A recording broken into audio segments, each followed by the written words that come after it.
Okay, well, resilient thinking skills, which are really self-regulation, realistic optimism, decision-making communication, those skills will help anybody do anything. But the realistic optimism, which is really probably the most important part of resilience, tells you,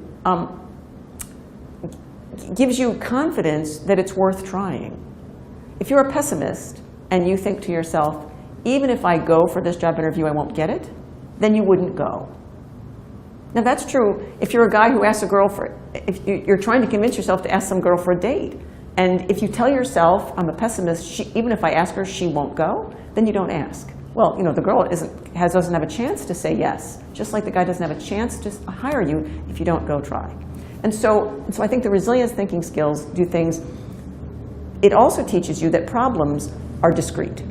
You know, if you have a problem, if you flunk a test, some people who are catastrophic thinkers will say, I'm stupid, I can't do this. Well, that doesn't give you that doesn't pinpoint a plan to improve. On the other hand, if you flunk a test and you say, I didn't study hard enough, I didn't ask for help, I didn't get enough sleep last night. Those are discrete things you can do to improve your chances of doing better next time. And so people who are resilient will identify concrete steps they can do to improve a situation. People who are not resilient will just roll over and die. It's thinking. It's thinking. It's the idea that I can do something else as opposed to I can't do anything else.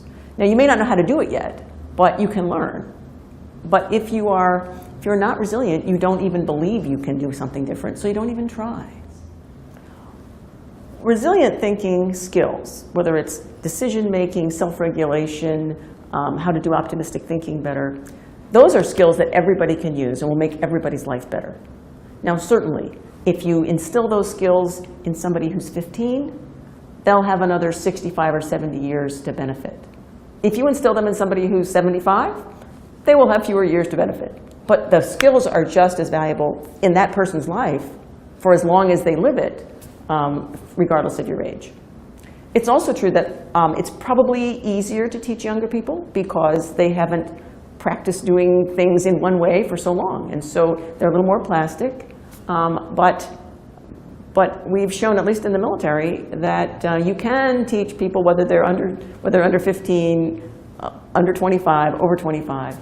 You can teach these skills to anyone.